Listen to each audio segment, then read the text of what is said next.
All right, and we're live. This is the REI Rocks review. Today is Veterans Day down in America, where everybody except me is, and it's Remembrance Day up here in Canada. I'll leave my normal cracks about that for another day. But Angel, why don't you take it away? Where are we? What are we doing? What's going on?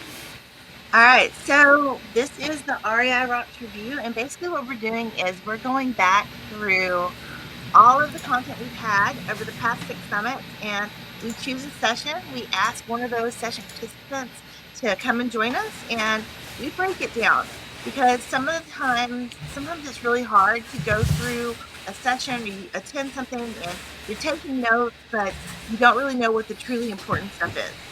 And so what we're going to do is we're going to break it down for you, and we're going to say, hey, this is what I thought was important. And this is why I thought it was important. This is why I'm putting it in the doggy bag and why I'm taking it home. I love it. I love it. I love it. So the next thing then, Travis, do you want to introduce yourself to everybody here? Yes, happy Veterans Day to all of my active and veteran members of the Armed Forces this November 11th. I'm Travis Hill, active duty Marine stationed out here in California, and I really dig real estate. Awesome. So let's get this going. Now, one reminder to everybody in the audience, we always watch this at 1.5 times speed. And part of the reason for that is since we go through this different content from the REI Rock Summits, we're showing you the best way to consume all of this content and basically fast track your understanding of how commercial real estate investing works and the other topics that are in there. If you're blasting through at 1.5 or 2 times speed, we got Francis coming up saying sup dudes, sup Francis, awesome to see ya. But I want to get this show on the road, so make sure I hit that and I hit that and I hit this one and that one. Let's do this. Share. Full screen. Play.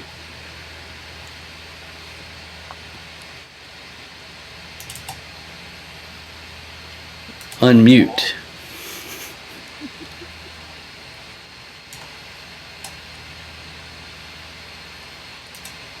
Who's sharing sound?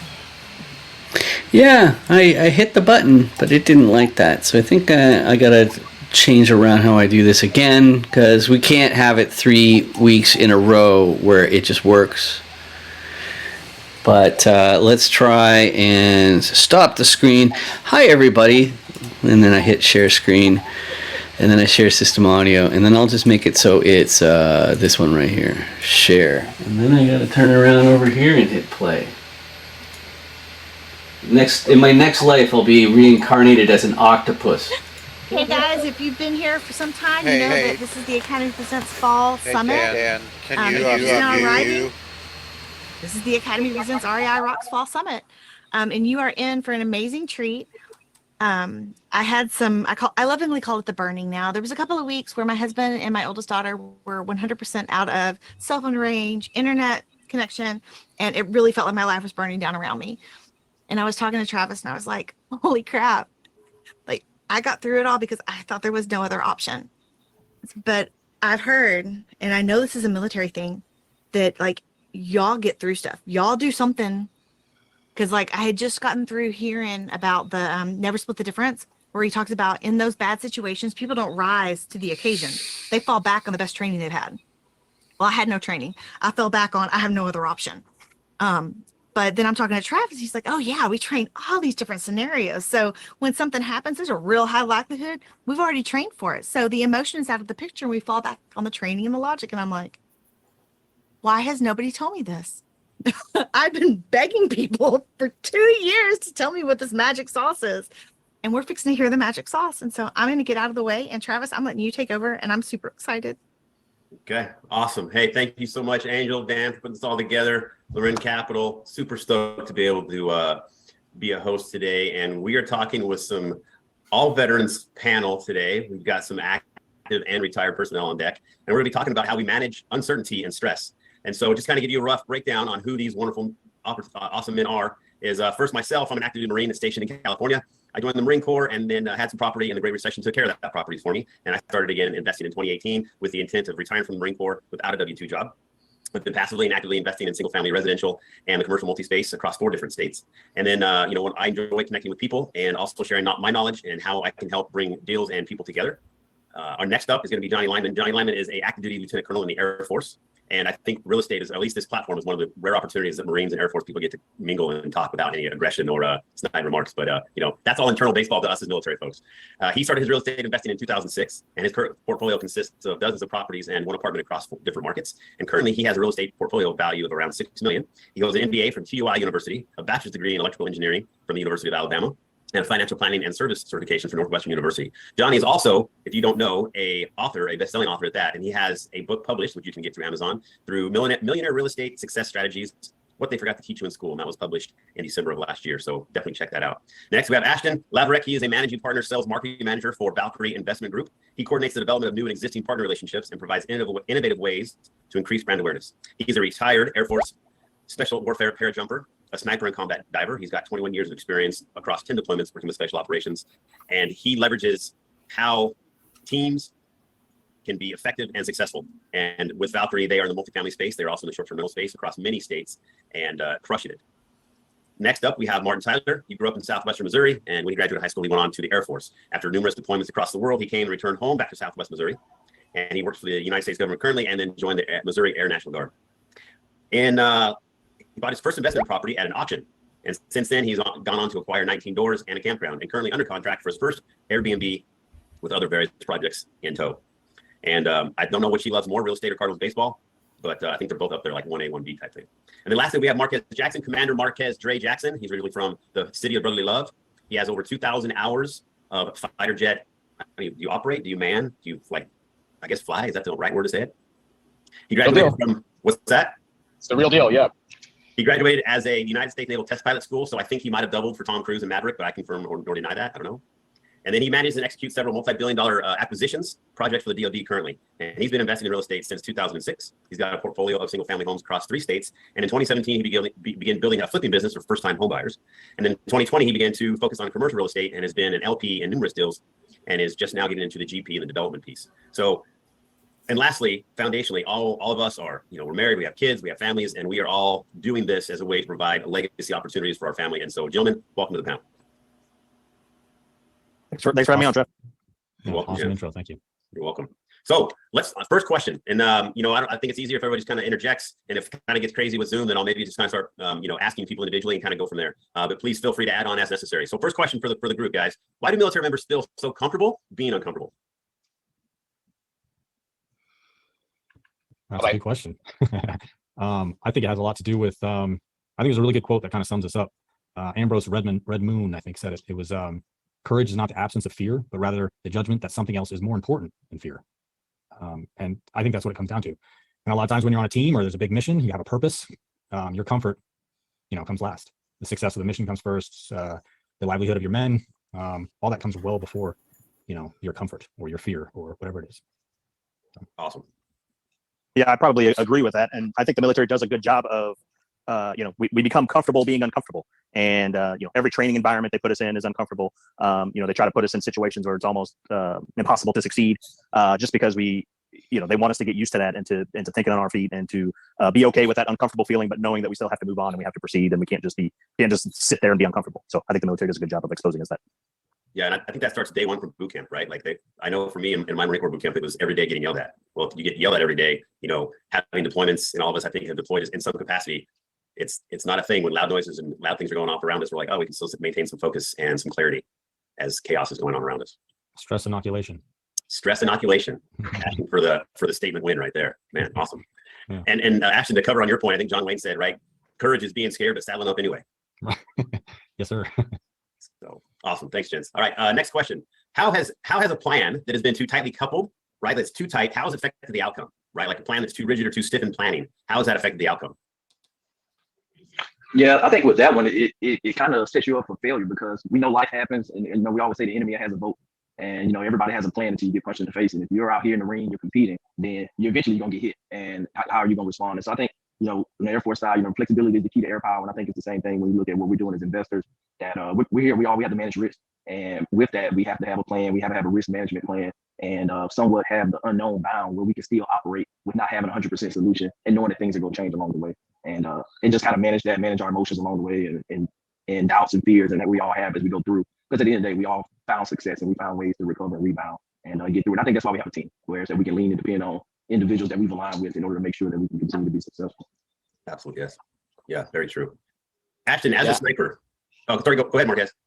Sorry, it's Marcus or Dre, either way. Oh, thank you. And no worries. And then I think part of that too is that operationally, planning is important because you fail to plan, right? You plan to fail. At the same time, you realize that's a phase of the process. Once planning is complete, it's all about execution at that point. And real estate is not the first, potentially. You still required to execute and achieve an outcome as a military member. Right. Thank you. How does real estate investing, right, as a side hustle, as a future full-time thing, as investing in where you live, investing out of state, how has that, and the first two questions, how has that paralleled your military career? Well, I think both everybody's kind of saying some of the same stuff, but I think it's interesting, when you put together a deal, as a newbie, you may not consider this, you have one plan of action, but as you get more experience, you start to understand that you need to have several exit plans. And it's the same thing when you're putting together a mission plan of execution. So you kind of apply those same tactics when you're looking at a deal. Like when you look at a mission, you if this, then that, if this, we're going to do this.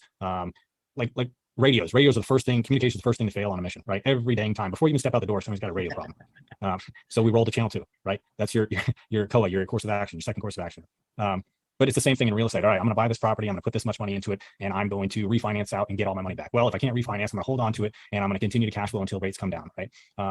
Or it starts maybe even with the assessment of how you're going to purchase it. Am I going to purchase it through using private money, hard money? Am I going to go to a bank? Like you have different courses of action. If you're a smart investor, you should always line those up, and you should always line up your exit plan. So I think, coming from the military, that was a huge piece for us. Like, how are we insulating ourselves from risk without taking all the risk, but still able to execute this if things change on the fly? Because as Johnny said, no plan lasts first contact. That's a common theme in the military, and it's absolutely true. Although I think the boxer said it better, right? Everybody's got a plan to get punched in the face, but yeah, absolutely, you got to have a second course of action. Definitely. All right, actually, can we pause it? In the Marine Corps. Wait, so much. I'm like, I don't even know how, but I want to kind of get very first. It talks about like being comfortable being uncomfortable, and the reason why I want to talk and let's break that down a little bit is because I think that it's really cute to say, oh, everybody should be comfortable being uncomfortable. Almost cliche. But when you continue listening to these guys and you're listening to what they're saying, like hearing like gunfire and bombs, all these things going off around you, that's real uncomfortable. And still being able to do what you need to do, even in that kind of an environment. And so I think that some of us get the wrong impression of what it means to be comfortable being uncomfortable. And we believe that the only way to grow is to be uncomfortable. But it doesn't necessarily mean being uncomfortable like within you, but maybe being in the uncomfortable situation and the environment being uncomfortable. I mean, this is the first time I'm really seeing it that way. What do you think, Travis? No, I agree because, there's a quote that I've said to many people, there's no comfort in the growth zone and no growth in the comfort zone. Right. And so whether that influence is internally or externally happening to you, there's still growth. And, we talk a lot about the comfortable being uncomfortable. Well, you have to understand that there's different phases of uncomfortable, right? From a military standpoint, as an officer, if I am not the one that should be engaging the target, right? Like you have enlisted Marines that are engaging the target. I have to detach myself from that the situation is going on. I have to then detach myself from that situation, get comfortable internally, assess the situation, and then be able to, hey, are we doing effective fire correctly? Are we getting flanked? Is there some other threat other than what we're engaging with right now? Is there something else I need to worry about? I need to send reports up to higher. I need to be receiving that information back. Maybe an adjacent unit is having the same thing, or maybe there's an adjacent unit that I don't even know about that my higher knows about that come and support me, and then we can do maneuvers. So it's all about being internally conflicted or being internally uncomfortable, detaching yourself from those emotions and being able, like, all right, this is my training. And then having those external uncomfortable stuff going on, detaching yourself from that situation and still being able to act accordingly. Cool. That's really awesome. I'm going to continue. Or we use ORM. I think is that a universal thing? ORM across all the branches. Maybe uses it too. Check. So we know that for this, and this is for non-panel, but kind of for everybody here on Zoom. The ORM is a 5-step process, and that's identify hazards, assess hazards, make risk decisions, implement controls, and then supervise. Right. And I think that's a brevity way of what Ashley was saying, is that how do we as investors mitigate all those risks while still either creating return personally because it's our own capital or it's our own property, or if you're in a syndication or if you're lending private money or getting private money, how do you mitigate that risk to make that the LPs on a syndication or the person giving you money to mitigate the risk so they can feel happy giving you money or letting that deal come to fruition? ORM is also operational risk management for those who don't know all the DLAs. Yes, sorry for that. Yes, thank you, Marcus. No worries. And I think you brought something out. You're like, how does it parallel your real estate career? I mean, my career in the Navy started with training, right? And then more detailed training based on what I was going to do, right? And then once you completed training, you got execution. Your goal is to become the best operator you could in whatever you were doing until you specified it to a different job or a different phase. And at every phase, there was that sort of thing. So I think the parallels there with real estate. My real estate journey started with training. Now, granted, a lot of the training was self-service. I mean, I did get an MBA and take a couple classes through there. But mostly it's been, a series of bigger pockets or on the job training or, even 7-figure flipping or joining some other mastermind course or somewhere like that where you find different training opportunities and you train on the strategy you're looking to employ as a real estate investor, be that multifamily or fix and flip, short-term rental. That's been a theme that is a parallel between my military career and real estate investment. Hey, Dan, let me comment on that. And also building a team, right? I think that's really like what Marcus, I want to call him Marquez again, but what Marcus states there, like that's everybody's real estate journey, right? It starts with training, you break it down to the basic fundamentals, and then you grow from there. But the part that I think that was so important there is the execution, right? Like we in military people say execution, like execute. Well, that's your call to action. Whereas everybody else that's not in the military, like, oh, you got to take actionable steps, right? The analysis prowess. What is past the training is that you got to take action, take the action, right? Call the realtor, underwrite the deal, do those actionable steps because that's the only way you acquire a property. Yeah, no, I would absolutely 100% agree with that. And the other thing too is I know, like, after talking to you and talking to some other people, I really want to, in my mastermind, what I want to do is I want to make sure that we are like taking the time to talk about all the possibilities so that we get some training because it's going to happen. Maybe it doesn't happen on this deal. Maybe it doesn't happen on the next deal, but it's going to happen eventually. And if you haven't had to go through it or you haven't had a friend go through it, they can offer you some advice. It's hard. I talk about the burning here. The burning was hard, but I learned so much. And so one of my goals is to make sure that everything I went through, that I can share that with people because I know I went through some stuff that none of my friends have gone through. Property management company dissolves. I don't know anybody else that's gone through that, but it doesn't mean that that'll be the only time it happens. Yeah. And so when a friend goes through it, I want to make sure that I can share my experiences so that they can learn from what I went through and maybe use that to help them as they're going through it too. Yeah, I will say that's been huge through the cancer recovery piece that I've gone through and all the additional service members that I've been able to help after, because we as a bunch of alpha gendered individuals in the military for the most part, I'm going to conquer this alone and it's just me and I'm going to do it. And then you realize that that really doesn't happen. And there's cancer physically will smoke check you. And then you get to sit there in your own misery if you choose to. And so it can, that feeling and the physical stuff that happens, all that is very and it can exacerbate the emotional piece of it. And then be able to have somebody come along and be like, hey man, I know what that's like. It's okay. And here's my number. And you can call me and like have somebody like, I'm on the other side of where you are and it's a good thing to be. And it's okay. Helps the mental and emotional aspects of that individual that's farther down the ladder than you. Wow. Awesome. That is awesome. And another thing that's totally awesome is covering my face with an enormous graphic letting you know that this content that we review on these REI Rocks review, you can go ahead and access over 250 hours of them from our live summits, and for one low price. And that's all it takes for me to cover up my face and then bring us back to this and unpause. See a deal that I think is a deal, and it involves syndication. I have no idea about syndication, but I know Ashton does. And so, the military is the same way. You know what I mean? If a mission comes up, or as a leader, if I don't know something, the first thing the military trains you to do is, well, ask somebody, find the expert and ask them. And so that's been the whole transition for me into real estate, is not being afraid to ask somebody, not being afraid to ask the dumb question, not being afraid to search somebody that knows more than me. And every time that I do that, I've been successful. So I think the military and that is mirrors each other as well. It's funny that you mentioned that, because it's like one of those reflex answers you're given when you're new in the military is, I don't know, but I will find out, sir. Right? And you fall back on that a lot. You're like, I don't know, but I'll figure it out. Oh, how do you go through the permitting process? What environmental assessments do you need to do a redevelopment job? How are we doing historical track records? I don't know. I'll find out.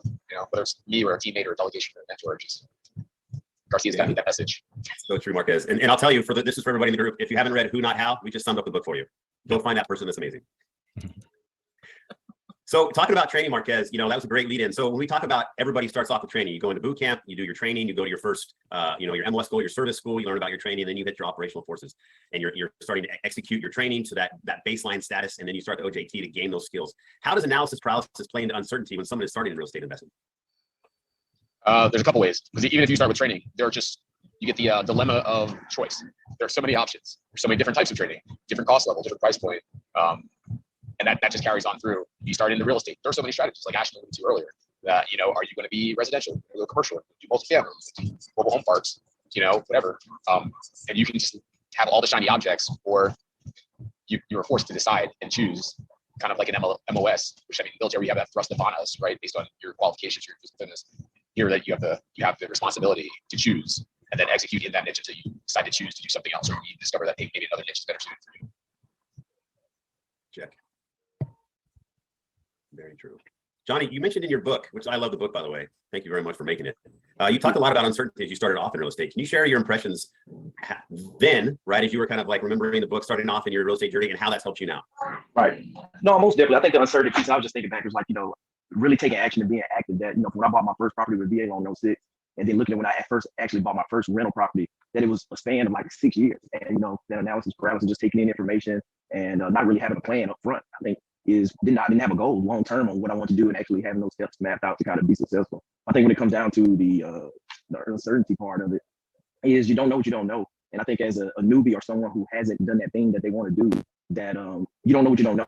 And I think being able to align yourself with the right people, mentors or coaches, or someone that's been down that road before, can tell you where the pitfalls are, where you need to stop at, where you probably need to take a break, and what you need to avoid, where it's now you can accelerate your journey. And I think that's the biggest piece that I think a lot of people looking forward to kind of get over that fear, or to kind of get past that uncertainty, is to know that other people have done it, that have been successful, that started from where I'm starting at, or actually started a little bit further behind me, and they were able to navigate these waters and become successful. And just understand, hey, that I have the faith. I'm not going to have a 100% solution, but I'm going to move out, and some of this stuff I'm going to have to figure out along the way. And it's going to be okay. That I don't know it all. Awesome. Yeah, I think that in the military, that's something I wrote down here in my notes. Like, in the military, having time to make the right decision sometimes isn't available, right? Like, we need to get to that 80% solution as fast as we can, because time is usually not on our side. I think, Ashton, you probably have a lot of experience, and I would even say, Dre, you have a lot of experience being in that cockpit. Like, seconds are too long in your world. And that is how important and effective training is in our world, and how that uncertainty, as it is integrated into our training environment, because we want to create that uncertainty so that we can push against that backstop. And as the more we push against that backstop of uncertainty and stress, that backstop, it gets expanded, right? And, and Ashton, I asked this question to you, and then also to Dre, like, when you don't have that time, like, how do you do that in the spec op world, and then Dre in the fighter pilot world? Yeah, that's a good question. And I like this question a lot, because I think it's if you really look deep, it comes back to confidence, right? At some level, you don't know what you don't know, but you don't care, because you have the confidence that you'll be able to step up and take that make that choice, and whatever the consequences of that choice, you'll be able to deal with it. You and your team, you by yourself, whatever that is. And how do you get the confidence, right? That's the next obvious question. Like, how do you build that confidence? And it's usually, like most people are gonna say, it's gonna be building the reps. You get out there, do it, take action, right? Fail. But you can go back as far as, like, I like to tell people, just go to the gym, start working out. build up confidence, build that physical confidence, that mental confidence, right? Reading books builds confidence. Listening to podcasts builds confidence. Being around other people that are doing it obviously builds confidence too. But that's what it comes down to. I think like you have that fear. Yeah, there's always going to be that fear, but at some point you're going to be so confident that it doesn't matter what happens. I mean, the market could crash tomorrow, COVID could happen, and you've just closed on your first syndication. This is exactly what happened to us. And we're like, well, we got to deal with it now, and that's just it. You have the confidence. And then because of that, you don't freeze up. You're able to go reach out to other people. You're able to start taking action right away and get that feedback, right? And I think Ray Dalio does a great job of explaining that too. He talks about you have a goal, you make that goal, you fail. But if you don't analyze why you fail and you analyze it and figure out how to overcome that, then you're just stuck in failure all your life, right? And then maybe you never take that action again, right? So you do have to have that confidence to set that goal, to take that first action, but be ready to get that feedback. And I mean, a lot of times we say fire for effect, right? I do want to pause right there for a second. If we can. So I was in a conversation with somebody yesterday. Clearly they said the same thing, get the reps in. They were also military. And we were talking about putting in LOIs. And I said, we haven't put in a whole ton of LOIs. We've had accepted offers. But so we have we have a deal under contract right now. So we've gotten 2 LOIs accepted. I bet we haven't put in 10. Maybe we put in 12, but not a whole bunch. And so it got me thinking, maybe we just need to increase the repetitions, increase the reps so that we get better at it. But then at the same time, I'm like, well, I don't want to just put in a whole bunch of LOIs just to get repetition. I mean, is there a line there? I don't think there's a line there. I think that it's like, what's the most important part? I mean, in my opinion, the underwriting is going to tell you whether it's an LOI is going to be submitted, right? And if you look through the chain, the LOI submission is a downstream act of the underwriting and your analysis, right? So if that's the last link before the offer is accepted, then it's kind of like that's the, what's the word I'm trying to say? Like, it's the least actionable or the least impactful thing of the work that you've done, right? Because it's only impactful when the offer gets accepted. So the reps, because I think that underwriting and getting all those reps in makes that speed, and we all know that speed is super important in real estate, like we kind of talk about in the panel, right? Like the faster you can get that thing underwritten because you've done a lot of reps, the faster you can get that offer in, and the faster you can get it accepted, at least within that, your ability to impact that deal, right? No matter how fast you get that deal analyzed and get the LOI submitted, because this is where it is, doesn't mean it can sit there for a month or 2 months, but at least you know that you did your part and feel good about the numbers that you presented. No, that's awesome. Thank you. Yeah, I was like, well, maybe we're not doing enough. Because I'm listening to this guy and what he's saying is making so much sense. And so I was like, well, maybe we need to change something up. But I hadn't thought about it as like Jason underwrites tons of stuff and we don't put in LOIs on everything. So the LOI is the effect of the underwriting. Yeah. And if you just submitted every LOI, but it's a $5-10 million deal, but you're writing it at like 900, like, well, then subconsciously, or even in a community, they'll be like, oh yeah, the Williams, yeah, don't work with it. Like you've almost shot yourself in the foot because I'm just submitting LOIs, right? Like I'm submitting LOIs at the cyclic rate, like a machine gun of LOI, just spitting it out there. And then you're just underwriting the things at like 20%. And you're like, no, it's not working. So, there's definitely the art and science of the underwriting piece to make the LOI solid. And then that creates on the receiving end with the brokers, your confidence and your ability, like, oh, this is a legit company. They know what they're doing. They have these questions, or they've able to get the numbers right to get a number that we can at least look at and be interested in. Okay. Yeah, I think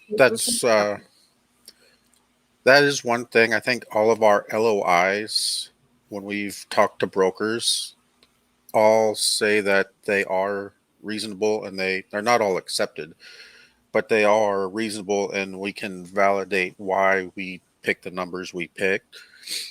But going back to just getting the repetitions in, I've been training my brother-in-law and sister to do some underwriting, and they're getting significantly faster at it. They looked at one deal that I just gave to them yesterday, and I got something back before I even woke up this morning. So it happens to be a property I'm going to be walking on Monday, but I already know that it's not going to work out, but I still want to build a relationship with the broker, which is why I'm going to tour the property. So Awesome.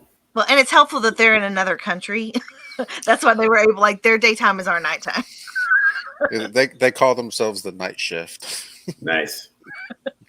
Working around the clock. Yeah, I love that. And then like that's the other thing too is the business plan. I think like the way that you expressed it a minute ago, Angel, it kind of sells you guys a little bit short, I think, because actually it's funny because Jason and I we had a new interview that's part of a series of Chance Encounters for Revisit. So we'll have to schedule that with you too, Travis. But one of the jokes that I make in the motivation people piece of the interview is I say, well, some people are very ambitious and they want to buy their entire hometown. And it was just kind of amusing because that's totally what Jason's doing. And so it's kind of fun to have that run in. And of course, Travis, I still remember your cautionary tale based on a Patrick Swayze movie on going for those sorts of things. So, but anyway, let's keep going here. Yeah, That's awesome. Yeah. So to piggyback on that, I mean, like in the jet, how do you get that level of kind of confidence? Reps. Exactly what Ashton said, right? There's a set of habits that you build that you repeat over and over again, and it's rote. So that even when you find yourself in a moment where you're at that point where your level of expertise, right, and the demand of performance is bigger than that level of comfort and expertise, you know you have all the skills that you need to be successful, and you just fall back on that. And that's like in the moments of like instantaneous, I need to make a decision right now. Fall back on your training, fall back on the reps, and good habit patterns. Can you repeat that first statement, Dre? Repeat that first statement you said about what was higher than your level? Oh, it's your level of like. I mean, it was a beautiful statement. So I hope you remember. Hope you didn't go old school and black out when you said it because it was amazing. Of course, I blacked out when I said it. This is. And now I can rewind it. Let's find out what it was. Let's see. What was that beautiful saying that just came up with? A level of comfort and expertise. Was that it? Expertise. You know you have all the skills that you need to be successful, and you just fall back on that. And that's like in the moments of like instantaneous, I need to make a decision right now. Fall back on your training, fall back on the reps, and good habit patterns. Can you repeat that first statement, Dre? Repeat that first statement you said about what was higher than your level? Oh, it's your level of like. I mean, it was comfort and expertise. It was a beautiful statement. So I hope you remember. Hope you didn't go old school and black out when you said it because it was amazing. Of course, I blacked out when I said it. This is all from the hip. It's when your level of like competence, right, and the demand for performance, your confidence level is lower than the demand for performance. But at the same time, if you execute all your skills, the skills that you've built well, you will meet that need because you're bringing all the skills you need to that moment. Boom. Right. Thank you. So it's no worries. Yeah, I hope it was the same way twice, and I hope you're recording it so that way you can go back and be like, that was way better the first time. Yeah, the first one was way better. Yeah. Thanks, Marty. So I think Comfort and expertise. Awesome. Yeah. No, so I'm thinking about something too. Like, I was at an event and a friend of mine was there and he's like, Angel, what's wrong? I was like, nothing's wrong. I'm just tired. I'm stressed. And later on he came and he said, nah, you're getting beat up here. I'm like, yeah, I feel a little beat up. And what it was is we were at this event where all of these people partnered together. People have been on 4, 5, 6 GP teams and we've been on 2. But the amount of experience we've gained in even just the very first property, I'm not going to say it far surpasses like 75% of the people out there, but it far surpasses a bunch of people. And so even though we've only been on the one, we've learned so much. And I always talk about how your comfort level catches up really quickly. And so like when I was going through it, my comfort level was in the pooper. It was bad. I did not feel confident at all. I was just doing it because I really felt like I had no other option and just doing it to get it done. I was like, done is better than perfect. Let's just get it done. And now as we go through things, and Jason even noticed it a couple of weeks later, he's like, we have a slab leak and you're not flipping out. It's like, no, I'm just getting it taken care of. And I think it's that my comfort level was super low under what was required to get things done, but my comfort zone caught up. And now things that happen I don't see them or feel them as Like they're not as horrible as they were during the burning. And so I totally relate to that statement of, like your experience and your comfort and where are you? And it's really cool that after you've gone through those things, the comfort level comes up and your experience level comes up too. So I don't think your comfort and your experience ever match, but it's been really neat to see my own growth and feel my own growth as I go through things and experience things. Well, and I think that, going full circle, you're comfortable being uncomfortable, right? Think back to where the slab leak a year ago, 2 years ago, you'd have been like, oh my gosh, oh my gosh, oh my gosh. Right? Now you're like, slab leak. I got a guy. Beep, beep. Yo, slab leak, 2:00. Right? So that now your backstop, your backstop is increased. And then you're like, oh yeah, cool, I can move on. And I think I think that comfort and experience does, at least within my career as a Marine, you'll have lieutenants that'll be like, oh my gosh, right? Slab leak. And you're like, yeah, you know what, bro? Like, it's just like this. Oh, okay, thanks. Yeah, I'm here. Cool. Have a good day. Because you just see it enough. You spot people. You start feeling, I'll get a little bit Eastern on you, but like, it's the energy of people, like how they conduct themselves, like all of, that's a thing in my life. As I've gotten older, I definitely see that more. But like my number 2 daughter, I've got 4 kids, right? 16, 14, 12, and 10. And you're in the throngs of life when you've got them that age. I promise you that. And my 14-year-old is a total empath. Like she can walk in and be like, don't talk to that person. That person needs a hug. That person's life's in shambles. That person's cool. Right. And then teaching her when she was younger, she couldn't deal with those emotions. She didn't know how to like purge them. So she would keep them.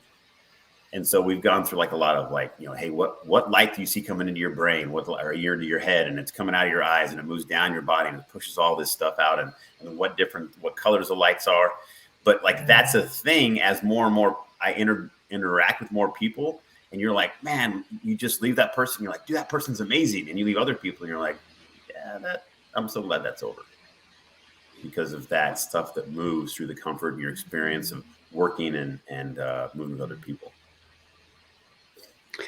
And that network, that relationship that you have with the people around you, it has to be the biggest thing that gives us all strength. And what better place to meet more people than at Marvelous Mondays at noon Eastern every Monday, where we hang out. The commercial real estate syndicator crew, we show up every Monday. There's on a bad day, there's about 30 of us. So it's really good to join us. Here's the QR code you can scan with your phone, and here's the link. There's never a bad day. There's always quality people there. Always. You did, but it's okay. Definitely. The only bad day you have is when you have a purple triangle covering your face. That's right. But at least it's temporary. I'm going to go to the clinic and see what we can do about that right after I unpause. I think that's the other part of it, is being open to candid feedback, which I mean, like in a jet squadron you have. So you will go, you will plan a mission, you will walk through the mission for like an hour before you go do it. You'll do the mission. When you get back, guess what you get? You get to look at the tapes and review exactly what you did and point out everything that you messed up. And that, when we live for that. Like there are guys who go to school and be really good at telling you what you did poorly. And you take it and you eat it with a smile, because like, hey, next time you won't make the same mistake twice. You'll find a brand new mistake to make. And I think I've taken that mindset. And I think it sounds like a lot of guys apply that to real estate, where you go and you're like, okay, let's fail fast so we can get better. That's a great Or podcasting. point, man. And I think I was listening to some billionaires talk the other day, and it was like, that's how you differentiate successful people and unsuccessful people. Is successful people know that they don't know enough and they're willing to learn all the time. Yeah. Fail fast, fail forward, fail often. Yeah. Yep. And I think that, Dre, you give a good point too. And in the military, we're notorious for it. Like, competition breeds excellence, right? And that competition, like for us in the Marine Corps, like if I can do more pull-ups than you, or I can do this maneuver better than you, or I can, whatever. Well, I get to talk crap, and I only get to talk crap until you beat me, and then you get to talk crap, and then I get to talk crap back. And you're always pushing and driving, because, man, heaven forbid you be that one guy in that team or one guy in that platoon or something, like, yeah, this is awesome, but we can't do this thing because that guy over there can't do it, right? Like, nobody wants to be that guy ever. Rule number one is don't be last, right? Don't be last, right? It's first loser, second place. Hey, Travis, for us Air Force guys, can you explain what a pull-up is? As good as Dre looks in that shirt, I think he knows exactly what that is. Yeah, you can thank the Navy for this body and all the pain that goes with it. So I think that the competition piece is really important because after the second team dissolved on our first deal and we had to pull in a third team, first off, capital raising is hard. It's just it's tough. There's a lot of people out there that think it's super easy. It's not. Maybe you have some magical gift and it is easy for you. It was not easy for me. I do not have whatever gift it is you possess. But when You have to get the repetitions in. yeah, and when Frank Padalano came on our team, it became a competition because he was like, "I'm going to raise more than you." I'm like, "No, you're not." And ultimately, Jason and I wound up raising more than anybody else on our GP team. But it was that competition, and it's the healthy competition that really drives you farther. And it's not necessarily, well, I'm not going to say that. It was uncomfortable. But the idea that I'm going to win this competition outweighed that little bit of discomfort. And it even had me incorporating some of those things that Ed Chen talks about, like try this, try this. Those are super uncomfortable too. But I wanted to win so badly that it overweighed the discomfort. So. Yep. No, but I think you get the repetitions and it will get easier. Yeah. And then you need to start raising that level of raise so that it's always going to be hard for you. So now you were able to raise $1 million. Now you can raise 1.5. It's going to be hard to get 1.5, and then it's going to be hard to get 3. It's going to be hard to get 5, but you'll always get those repetitions and improve. Then you'll think it'd be easy to raise 2 million. I really hope you're not talking about pull-ups, just for the record, because I think we're in a lot of trouble here at Lauren Capital when it comes to pull-ups as one of our main KPIs. But let's let these gentlemen. Maybe we need to start having a pull-up competition every Friday afternoon. Negative. Or Monopoly, like we were talking about. We're going to start doing Monopoly among commercial real estate syndicators. It's going to be amazing. All right, let's see what they say.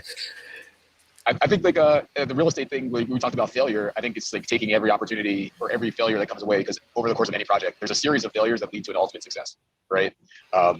Just give you those decision points, you can build those reps to build sound decision making overall, and you can avoid some of the failures as you get more experience. But you don't know that before you start, and if you never start, you'll never know that. Right.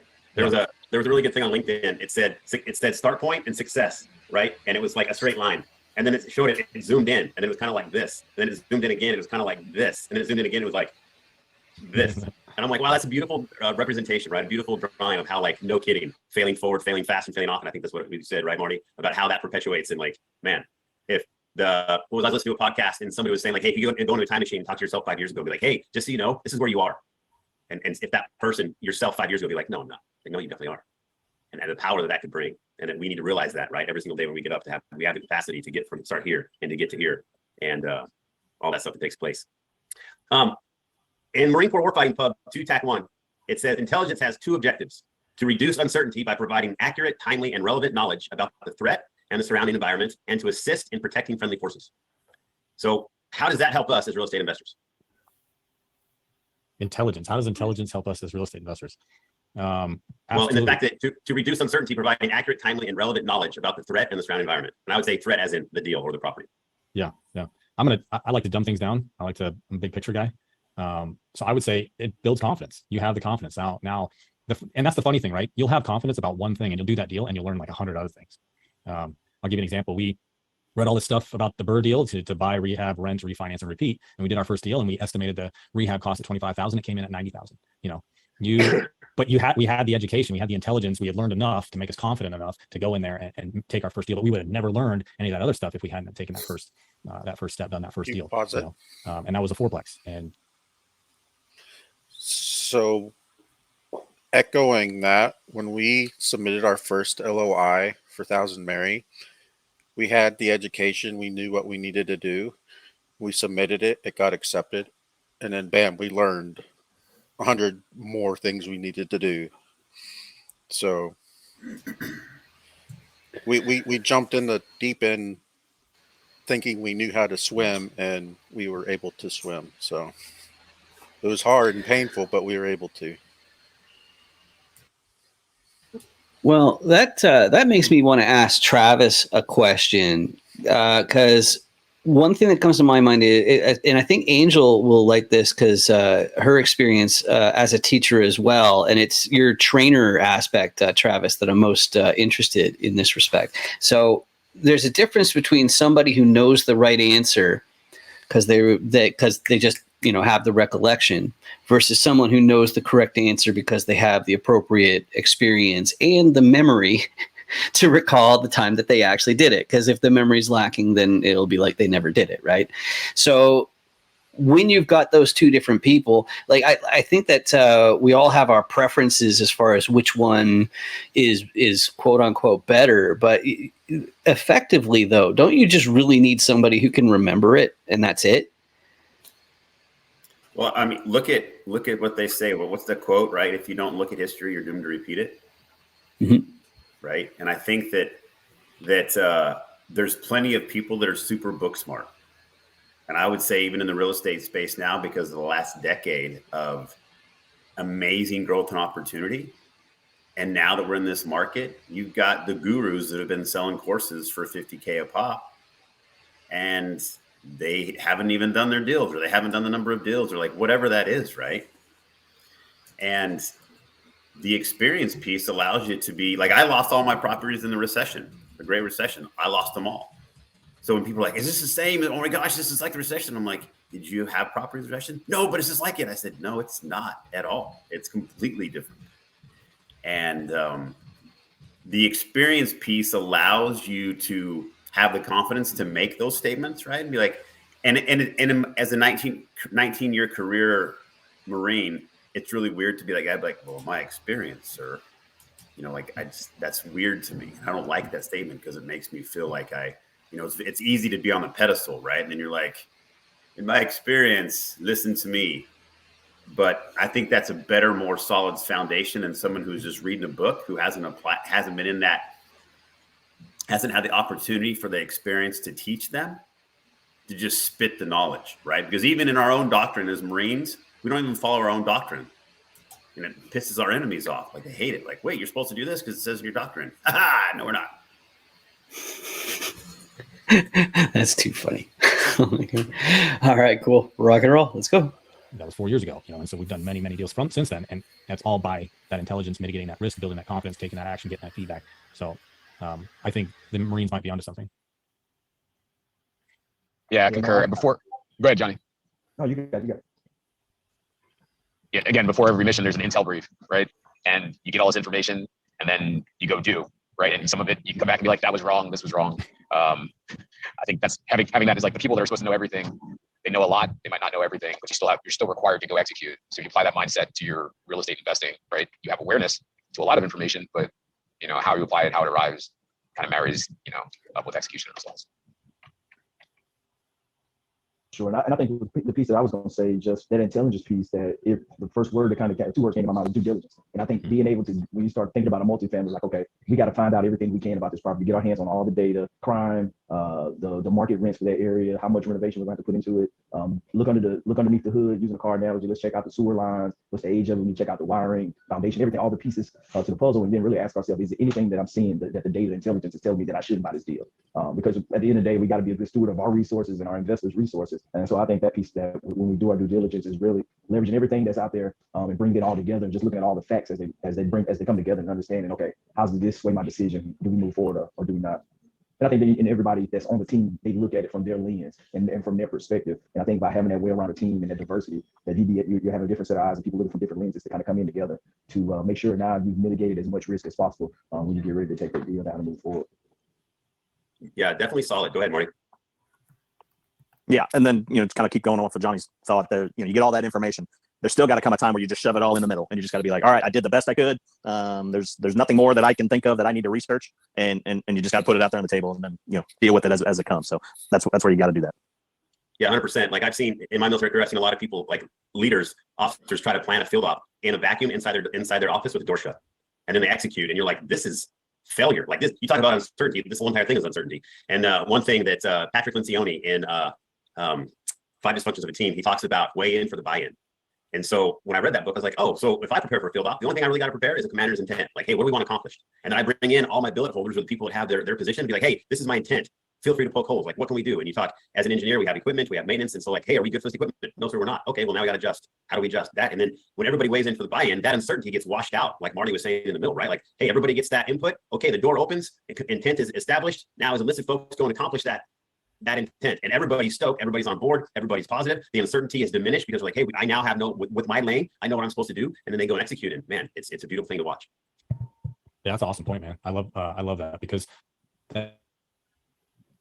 and if you think of yourself buying a deal, you don't want to take in from every. You went wrong at the beginning when we did our very first deal. We did take input from contractors that were giving us $90,000 quotes. We thought they were trying to hustle. Fifth one did it. Then we were like, yep, it's probably us. We're probably wrong.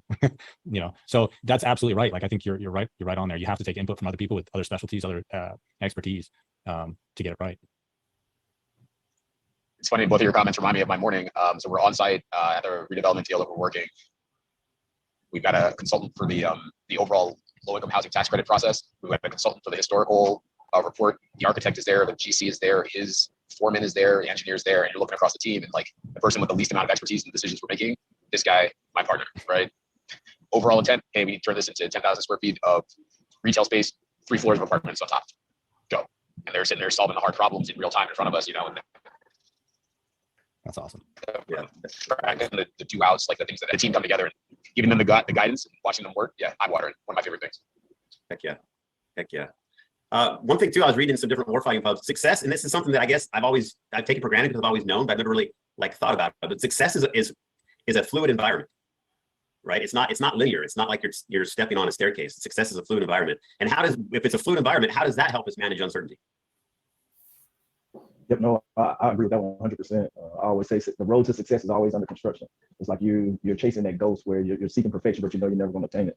And I think but that's the thrill of being an entrepreneur, being a real estate investor, is that you're seeking perfection, and you know that you're never going to achieve it, but you still try. And I think that's the thing that gets us up and continue to go, and continue to show up. It's just trying to achieve success when you know that it's not going to be perfect. And going into it, I think that's where that mindset comes in with having grit, with still being able to take action without having all the information to do deals, just because your why is that much important to you, then stopping and failing and not giving it your all. And so I think that's the biggest thing, just understanding when you start talking about success and what that target is at that time, because I think it continues to evolve as we grow and become that person that can achieve that thing, that success will always be different as we continue to push ourselves to the next level. But being able to know that we won't have all the pieces, but we're continuing to recreate ourselves and being able to position ourselves where we can have the best opportunity to be successful, whatever it is that we want to do in this capacity, real estate, and just in life in general, with whatever goals or whatever we want to be successful at that we want to kind of pursue, that we kind of keep that level head at accomplishing it.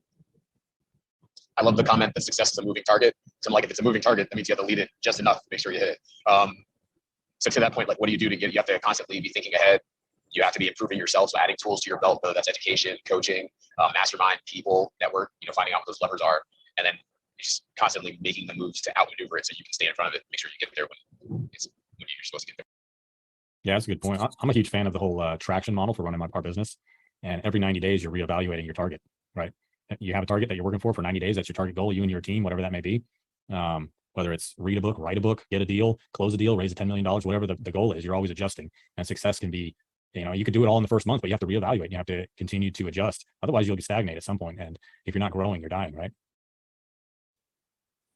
And you can take that to even like one specific deal. When you buy one deal, you're like, I'm buying this and I'm going to flip it. And I'm going to make, $100,000. Well, then when you start getting in there, you realize, well, that's not that form of success is not going to happen. So now what am I going to do? And so now you got to be able to shift and move and do all that, even on one specific project, not let alone your success, your idea of success, down the road for yourself. Now you're talking about one specific project.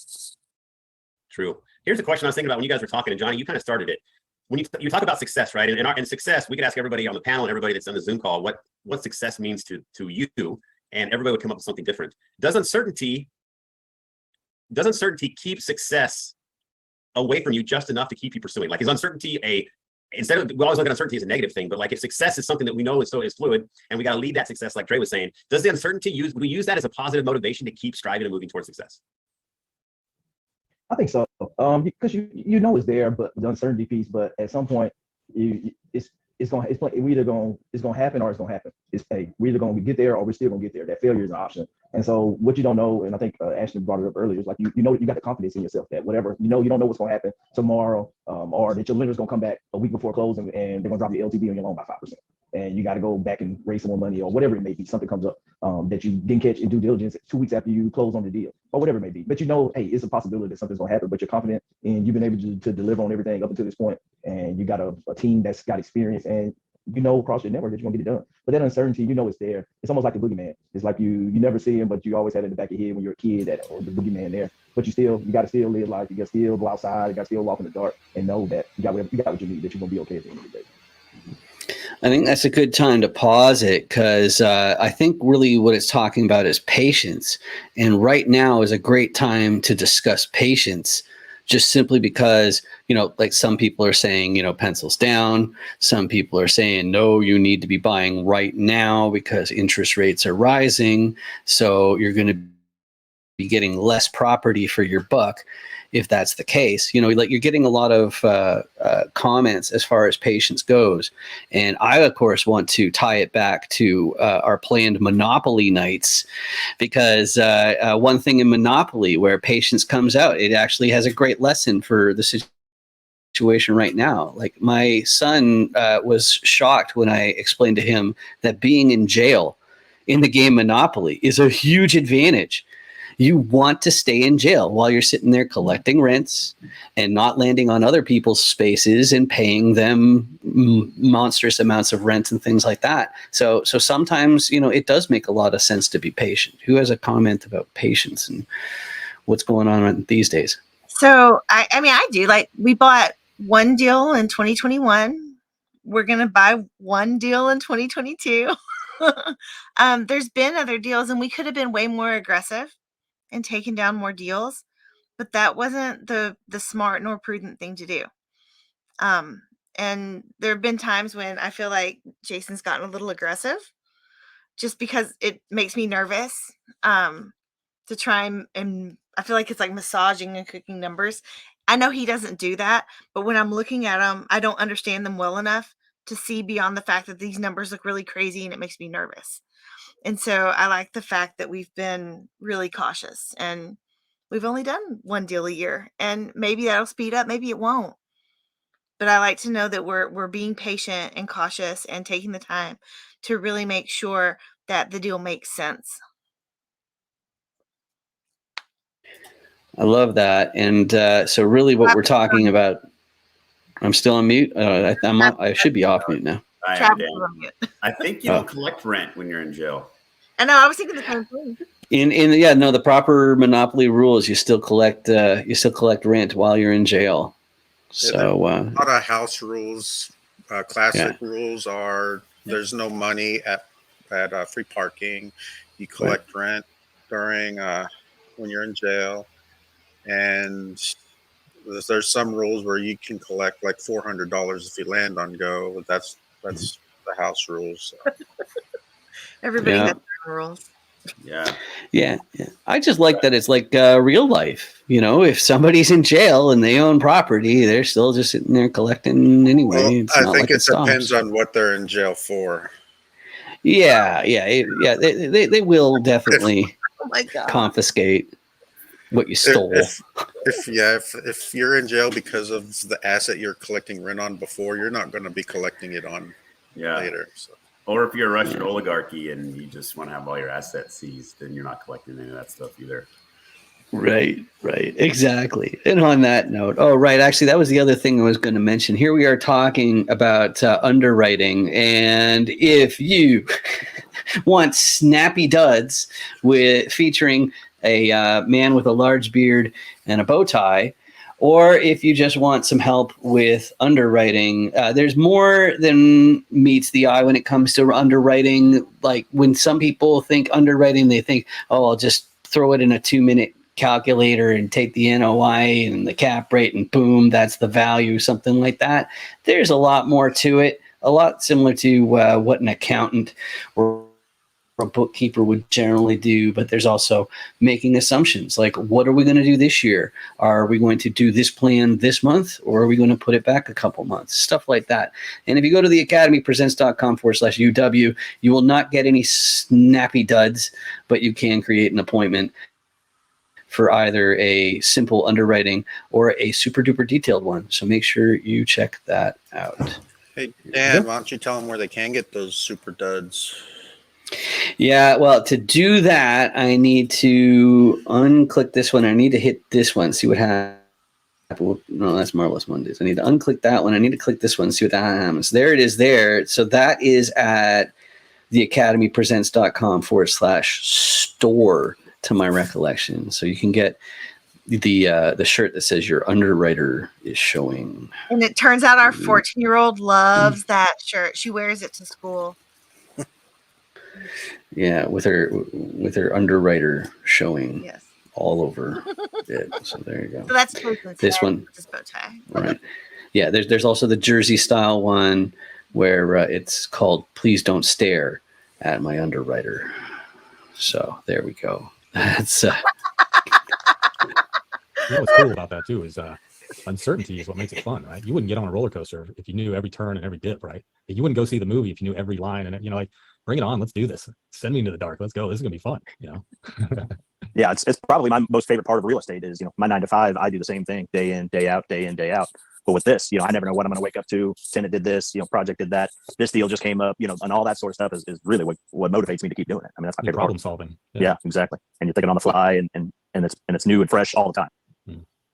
Well, yeah, you asked if uncertainty was like a barrier to success. I think it's like an enabler. I look at it as an enabler of success because it helps you maintain your edge. Like you guys all said, that like you never know what's coming next. So to do that, you have to be aware. And Jason, like if you're rolling along in a deal, fat, dumb, and happy, especially pre-closing, right? You're like, okay, hey, everything's suitcased, lenders lined up, closing, title came back clear, and you're not a cash flow. Like, what's the next step? What else needs to happen? What else do I need to check? Like that there's so many, just because there's so many, snipes out there or whatever, things to go find. Yeah, use uncertainty to your advantage. Just be paranoid. Nice. So I want to ask a couple questions before, and please, anybody that's on the Zoom call, please post your questions. We'll be happy to read them, and we're going to be wrapping up here soon. A couple more questions for the panel, but definitely open any questions you have or comments. Start throwing in the chat or getting them ready to ask, and then we'll open it up to the whole Zoom call. One thing, how we talked about stress again as a negative. How is stress good for a team? We talked a lot about uncertainty during this last 40-ish minutes, but how is stress good for a team?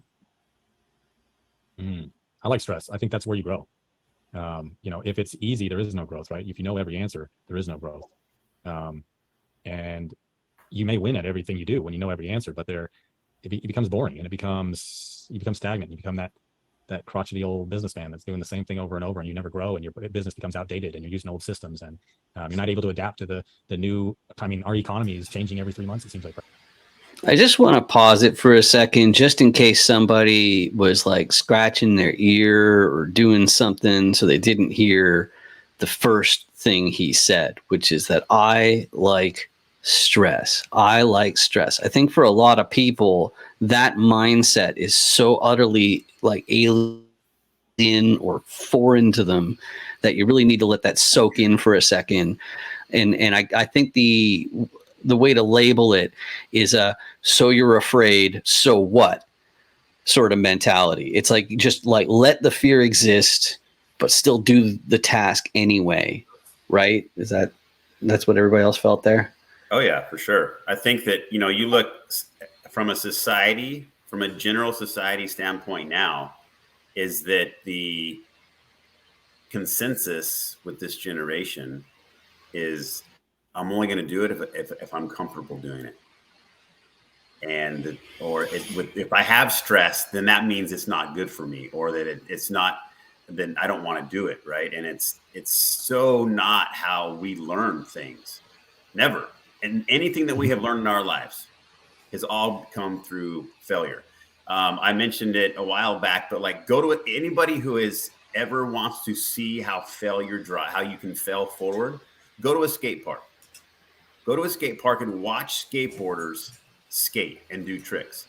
They will sit there for hours doing the same trick, fail.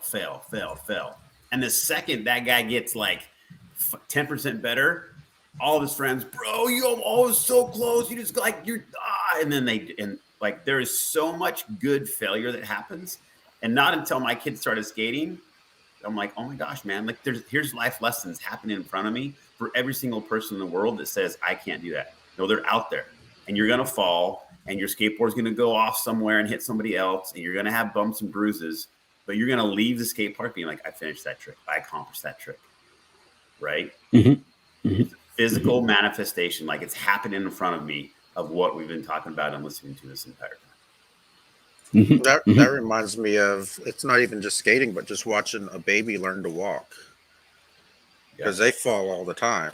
They get up and walk, and then the parents and everyone who saw them, they're all proud of them too, and go and give them hugs, and then encourage them to walk further and stuff like that. It's the same thing.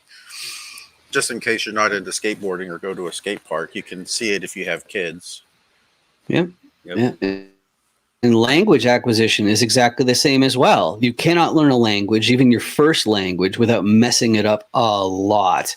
And it's something that as adults, we end up being these armchair cynics, commentators saying it's like, oh, well, this is the way it should be done and all that kind of stuff. But we're not going to baseball tryouts. We're not, we're not leaving ourselves in that vulnerable position. But it's funny that that you brought that subject up, Travis, because I was thinking today, and I wanted to toss this idea by here. It's like I keep on seeing on online platforms like Reddit, where people are generally anonymous. So I think their level of honesty, it's shifted a little bit. It's not necessarily more honest. It may be a little bit more caricatured, but at least they're not concerned of it, representing them poorly. But everybody seems to be fascinated now with, am I allowed to say this? Am I allowed to say that? Whereas like Gen X, 1970s era and previous, it's like, I don't remember asking if it was okay for me to say anything whatsoever. And I don't remember that permission being given to turn around to people and say, you can't say this. So like it was never a big deal. It's like, oh, this person said this or this person said that. And now suddenly, it's like a completely different situation. I don't know if that goes along with some of what you've observed or were saying, or if that triggered something, or if you're like, yeah, let's continue with the tape, Dan.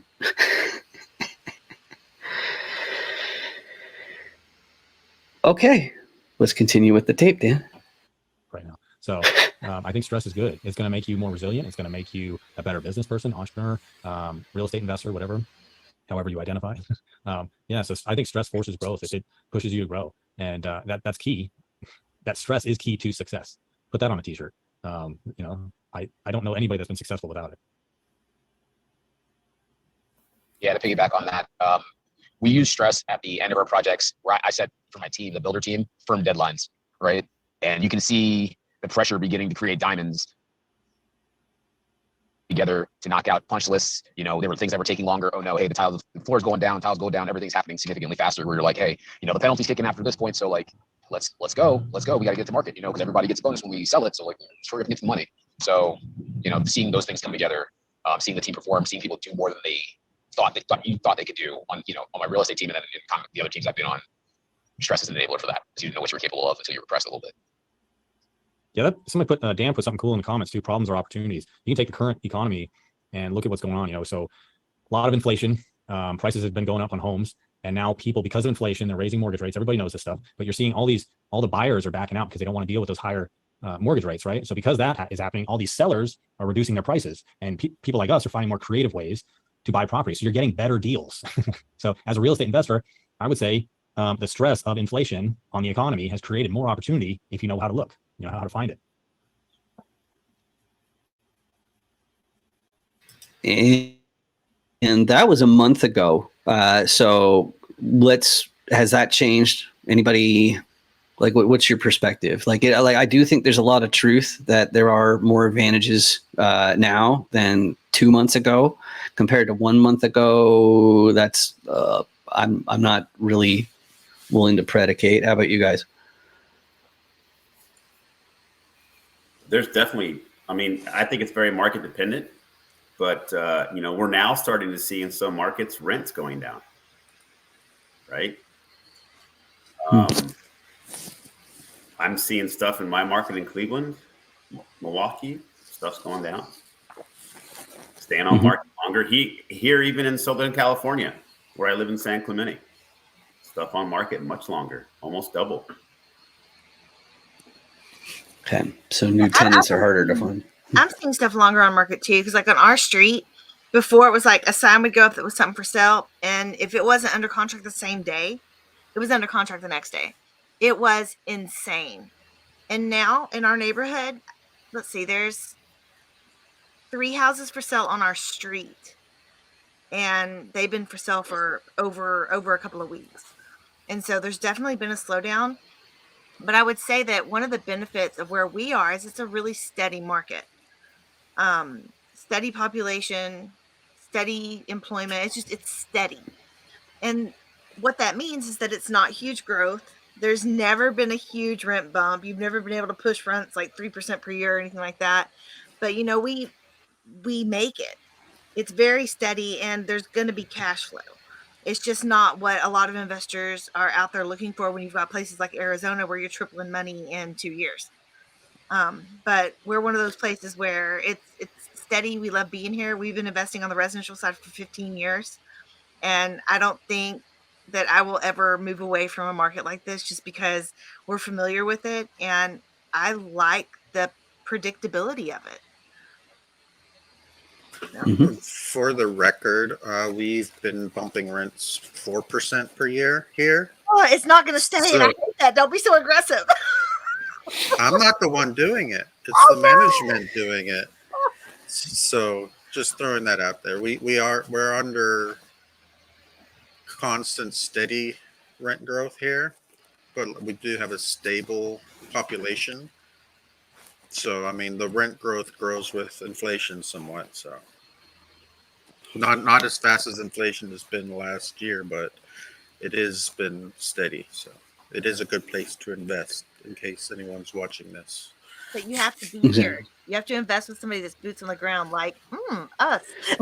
Yeah. And don't worry, Jason. I can mute her microphone if she talks trash about Wichita Falls ever again. Gosh. Well, you have that little sound panel, and you can bleep her, right? Yeah. I was thinking about that too. Hey, Yeah. George, thank you. First of all, I mean, excellent stuff. I'm glad this is recorded because there is some amazing stuff here. Does anybody on the Zoom call have any questions they'd like to ask the panel?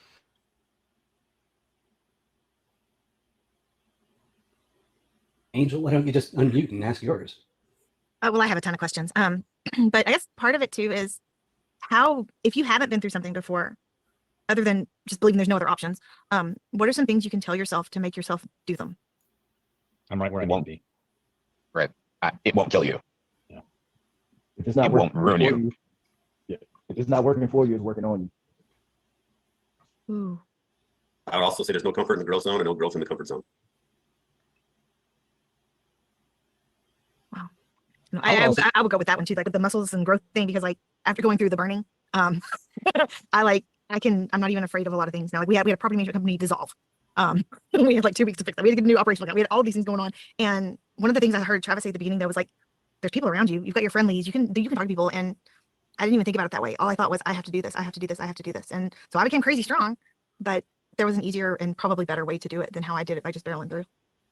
There's a military saying that they, I don't know, drill into us. I don't know where it came from, but it correlates a lot with what Zen Buddhists say too. It's but embrace the suck, right?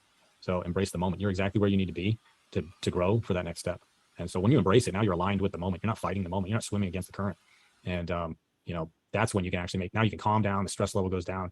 You can make those decisions. I think there was I went to some leadership course, and it was like when I'm not gonna cuss, when stuff goes haywire, stop, make a decision, and go with it. Like just stop everything, stop panicking, right? Stop yelling at everybody, stop freezing, and make a decision and just embrace it. That's it. This is my moment, and I'm here, and I'm not going to fight it. It's so funny that you say embrace the suck, because my husband just put it down in the chat, but they were at Philmont. Because BSA they allow for Girl Scouts now. My husband's an Eagle Scout. My daughter will be too, but they were at Philmont for those 2 weeks where I could not get hold of them. And he kept telling Julianne, just embrace the suck, embrace the suck. It's going to suck. Go ahead and embrace it and push through. And so they went, it was 60 miles in 12 days. So she did something that 95% of the people out there have never done, like adults, children, everybody. And so it was a huge thing. And to see her and Jason get closer was pretty cool too. But to know that she got to experience, hey, yeah, with a 50-pound pack on too, but you just embrace it. It's going to suck, but you can push through it. And so she is so much stronger. Yeah, that's awesome. She'll be able to lean on that next time something else hard comes up, right? I think too, like Ashton says, right? Like you're in the moment. And when we talk about, mindfulness is a big buzzword we like to use every day, right? Being present in the moment. And you can be very present in the moment and still be detached of the situation, right? And being detached from the situation, like Jocko Willink is all about it, right? Like discipline equals freedom. And for us military folks, if you're on the firing line, like. Yeah, that was Jocko Willink, even though it said chocolaholic or whatever it was. That was kind of a funny typo. And Angel we have the book, but she doesn't show it. Oh, bummer. It's not even within finger's reach. No. Well, we've got more than one Jocko Willink's book. We've got like 2. We got Extreme Ownership, Discipline Equals Freedom, and then the dichotomy of leadership. Dichotomy of Leadership. Awesome. I can see Well, sweet.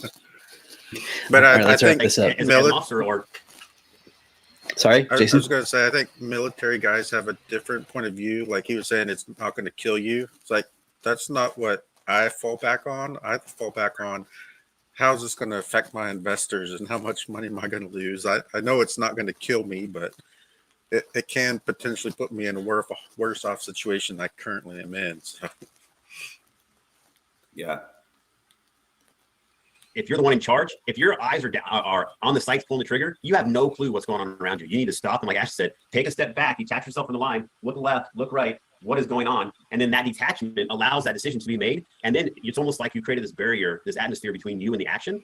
You're like, oh, all right, this is what's going on. Where is it? And maybe it's the Rubik's Cube that you're like moving around, like, oh, right there, I can have somebody do this. And then you move around like, oh, somebody can do that. And then you set that down and be like, all right, cool. And then you can be back in the fight making decisions. And if you're the only one, like you said, Angel, well, now I can call this person, I can call that person and delegate those tasks, give them a deadline, give them the 5 W's on when that needs to be completed. And then I can go ahead and execute what maximizes my time and what I'm most comfortable and enjoy doing in that stressful environment. Parker, do you have a question? Yeah, I freaking wish I could have joined the military. Medical conditions kept me from it, but love everything about it. I feel like I was just built for it for whatever reason. But so I appreciate you guys' service and those that are continuing to serve and have served. But my question is, feel like there's a disconnect between people in the military and so in the civilians, we'll call them, right? Use military terms. Like you guys experience something that nobody else gets to experience. So you see life in such a different way. So your ability to communicate your experiences, kind of like these situations, are real simple, right? But what medium, whether it be a book or a podcast, or what would be and I mean, if you all 4 could answer, because I'd love to hear all 4 of your thoughts, or 5, I think there's 5 you want to right? But what would be your book, your podcast you'd recommend to get people uncomfortable, and what would communicates the best way to go ahead and just start moving forward? I heard Extreme Ownership. I've read that book like 4 or 5 times because it's that good, but it's just very cut to the point. A lot of leadership books can be the same, but after reading Extreme Ownership, I was like, this one is not built like all the other ones. It had way too much actual stories in there and communicating it back and forth. But hope that's clear for you guys. That's a good question. What single book? So mine's a little off the cuff here, and so mine is Beyond Band of Brothers. Dick Winters was the guy who was in charge of the Band of Brothers guys, and so he got to write a book kind of about himself, but it's also got a lot of leadership stuff in there. And he is very simple on his approach on how to lead a team and that sort of stuff. And it's it's also very moving and that sort of stuff. So it's a very easy read. So that's kind of where I tend to go if I find myself getting a little off on leadership and how I want to manage a team. I always pull that book out. It takes a couple days and gets me kind of back on track. Mine is Turn the Ship Around by Ray Marquand. He's the CEO of a nuclear submarine. He's getting ready to go on deployment. They switch his ship to how to lead by empowering the people around him. I guess we'll just never know. Asking those thoughtful questions. He's not spoiling much right now. It's a good book. Turn the Ship Around. It is a good book. Okay. I think there's another one called The Best. I think you said Turn the Ship Around, but that was the only thing I heard. Yeah. There, I paused it now. Yeah, it looks like you got it. And he's a Turn the Ship Around Leadership outside. without expertise. Go ahead, Angel. He said turn the ship around. Oh, sorry, that was fake. In the past, Angel. We need a vocabulary for this, just so that we know who's talking, because I don't know half the time. but whatever. Right. But he's the most senior breaking person. He's all. Can you hear me now? Yep. Oh, now we're frozen again. So I was typing the ones that y'all have said, like as you've been talking, and then you also said like who, not how, and traction, and the 5 dysfunctions of a team. And those are the 6 that I know y'all have said so far that I actually have. But there was some other ones, the band of brother ones we don't have. And we don't have turn the ship around. So that's 8 that I've heard y'all say. I would also say I'm a big fan of some of the older stuff too. 5 Rings by Miyamoto Musashi. He has some really epic thoughts on combat, on mental toughness, on oneness of focus, singularity of focus, and of course on sword fighting. But he was a samurai, and it's a really good book. But yeah. Cool. Yeah. I'm gonna go. For me, Go ahead, Donnie. well, no, I was gonna say I was gonna go with Grant Cardone with the 10X with his book, and for me it really was the big thing, just kind of seeing from his background, coming from a small town, Louisiana, and just that whole middle class story and what we've been taught in school and everything, and then just being able to 10X everything and try to have the audacity to 10X everything that you're thinking, where you come in and think your goal should be at this level, but then just kind of annihilate that with 10X it and think it at a whole nother level of what you can try to go off and achieve. And so I think from a taking action perspective and trying to work to achieve success, that it was a good quick read. Yeah. Where's my money? Who has my money? Now I just want to say thank you to you guys. Oh, Jason came in here to help me find it. But I just want to say thank you to y'all. Because I just know that people in the military y'all just do it different. And I always believed that it was just because you know how to set a target, you know how to set an objective, and just get it done. And so sometimes I think about that when things are going crazy. I'm like, I just got to do it, and I just steamroll through it, and I forget the fact that we do have a team that I can fall back on. And I think that's one of the things that makes people in the military so much more successful is that they've got that team ingrained in them. And so I'm just, number one, I'm so proud that y'all came on to speak at the summit, because that's a huge deal to me. And thank you for helping me, because hearing what you have to say helps me. And the stuff gets kind of selfish sometimes. So Travis, thank you for doing this and getting this together. And it was amazing. Just thank you. You're welcome. Thank you for having us. Y'all were awesome. And there it was. So Angel, do you want to start off with the doggy bag? After you unmute. After I unmute, no, I'm just saying there's just so much there. Just the fail fast, fail often. If it's not working for you, it's working on you. Success is a part of, or stress is a part of success. You have to have stress to be successful. I mean, there's so many little tidbits that were just jam-packed in there that I don't even know how to break it down into just a few things. It's massive. It's really awesome. Travis, thank you so much for joining. We look forward to having you back again. It's been really awesome. You guys, appreciate it. William, thank you for your service. You're welcome. Enjoy your Veterans Day and time off, and keep crushing it in real estate, guys. Keep being you. For sure. Thanks. For sure. Bye. Bye. Yeah, so that was really awesome having him on there. I didn't want to cut you off, but Travis has a hard break right now. So did you have some takeaways, maybe Jason, or more to add, Angel? I mean, I think that it's one of the things that I really wanted to stress. And for those of you that have thought about masterminds, never done a mastermind, but you've been thinking about it, one of the things that Jason and I really want to do, and the one that we're starting in January, is really focus in on what are things that people have gone through that we can all learn from. Because why is the military successful? Because they train various scenarios. How do we recreate those scenarios? And how do we get to learn from other people's experiences? There are tons of people out there that'll tell you get a coach, it cuts the learning curve. Well, it's not just getting a coach. It's getting a coach that shares the yucky parts too. Because you are not the only person that's ever going to experience it. And you're not on an island. So I really just want it to be a place where people can share and we can learn from one another and grow as a group. And so that's kind of just, I guess it's a plug for the mastermind, but really it's where I want to see it going. And Jason, what would you add to that?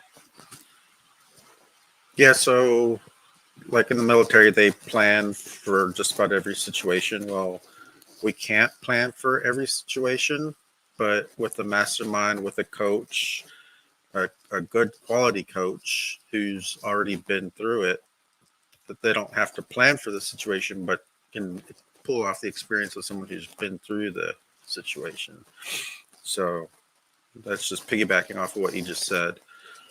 So Yeah. Well, I think about the whole property management company dissolving. Like if somebody comes up to me and says, "Holy crap, my property management company is dissolving. Angel, what do I do?" I'm going to start listing off what we did or what I did.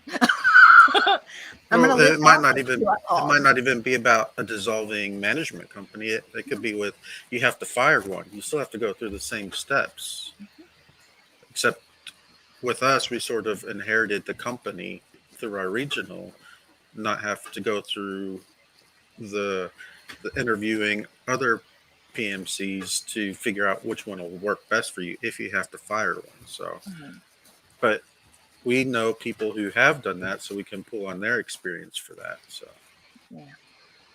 No, definitely. Mhm. And it's, yeah, that's learning from other people's failures, learning from other people's experiences. I think that's probably the big takeaway, because by doing that, you're basically latching on to the training that they experienced. So it's a way to get your training in without actually having to go through it. Mm-hmm. yep. Mm-hmm. I love that. I love that. No sense in Go ahead, Jess. reinventing the wheel. So, Absolutely. Right. Lots of teamwork. That's for sure. It's relying on the people around you, knowing that you have more options. That you're not alone. And if you are alone, then like that's what you need to work on immediately. As far as I'm concerned, in commercial real estate, it's your team is going to be everything. So.